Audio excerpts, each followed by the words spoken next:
मेरे साथ आज इस कार्यक्रम में बेगूसराय से अनेक वरिष्ठ नेता आए हैं। सुनील कुमार जी हैं, राकेश्वर मुन्ना जी हैं, राजकुमार गुप्ता जी हैं, हमारे मंडल अध्यक्ष जितेंद्र जी हैं, राजेश संबत जी हैं, विवेक गौतम जी हैं, कन्हैया जी हैं, अशोक दा हैं, राम कुमार जी हैं, मंटू मिश्रा जी हैं, अध्यक्ष सुधांशु जी, रामेश्वर बाबू और इस गाँव के पीछे रंजन जी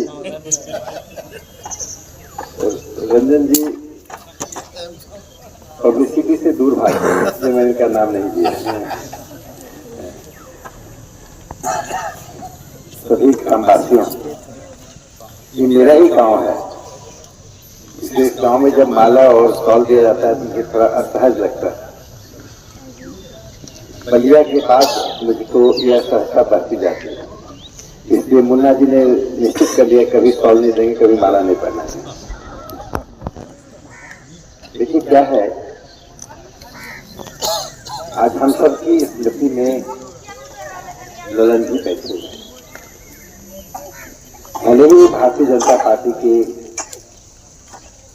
एक सक्रिय प्रतिबद्ध कार्यकर्ता थे, लेकिन जितना मैंने ललन जी को देखा, सहज, दिल से साफ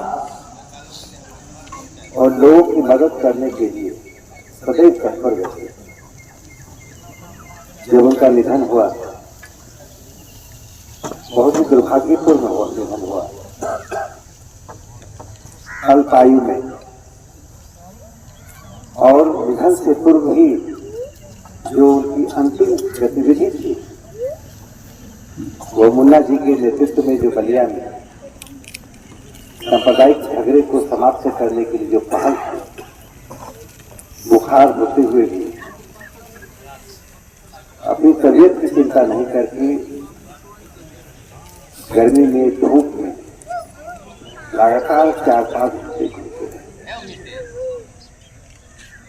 यह उस व्यक्ति की चरित्र को दिखाता है। कुछ ऐसे लोग होते हैं जो कम एज में यद्यपि बहुत बड़े पदों पे नहीं होते हैं, लेकिन समाज में अपने सामान्य व्यवहार से ऐसा उदाहरण प्रस्तुत कर जाते हैं कि लोग इन प्रतिदिन उनका नाम का उल्लेख करते हैं, उस संदर्भ विद्युत करते हैं। ललन जी सिर्फ अपने ही क्षेत्र में नहीं, यहाँ से बाहर भी, सिर्फ भारतीय जनता पार्टी के लोगों के बीच ही नहीं, भारतीय जनता पार्टी के बाहर भी एक संदर्भ बिंदु बने।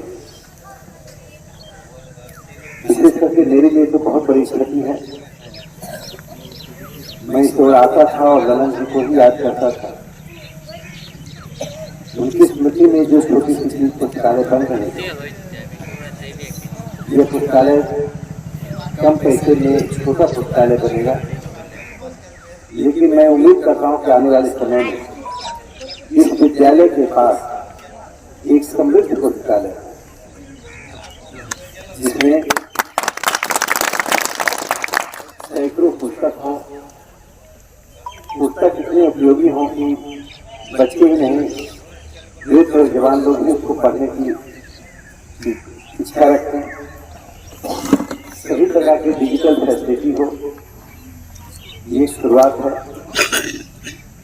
और एक चीज तो निश्चित हो गया कि हम सब कार्यकर्ताओं ने दिखा दिया कि हम अपने किसी प्रतिबद्ध सामाजिक कार्यकर्ता को कभी बोलते हैं, हृदय में भी रहते हैं, भवन में भी रहते हैं, मन में भी रहते हैं और अपनी जुबान पर भी रहते हैं। ललन जी ऐसे ही कर सकते हैं। आज एक बार फिर मैं उनको अपनी तरफ से श्रद्धांजलि देते हुए हम सबके स्मृति बदलते हुए ताजे हो गए हैं। और जब उनका नाम का उल्लेख रहेगा इस पुस्तकालय में, हर बच्चा पूछेगा आने वाली पीढ़ी, ये ललन जी कौन थे, इनके नाम पर। वो तो विधायक हैं, सांसद नहीं।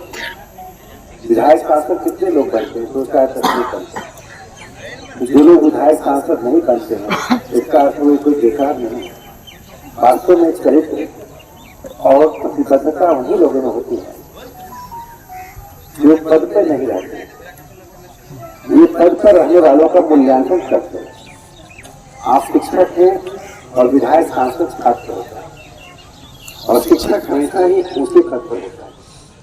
आप हम सब का मूल्यांकन करते हैं, भले ही आप शब्दों से करें या ना करें, लेकिन मन से मूल्यांकन करते हैं कि ये व्यक्ति कैसा है, ये हमारा विधायक, हमारा मुखिया, हमारा सांसद बना, इसका चरित्र कैसा है, 5 साल रहने के बाद इसके घर में कितनी वृद्धि हुई, समाज की वृद्धि कितनी हुई, दोनों को हम सब आंकते रहते हैं, नापते रहते हैं।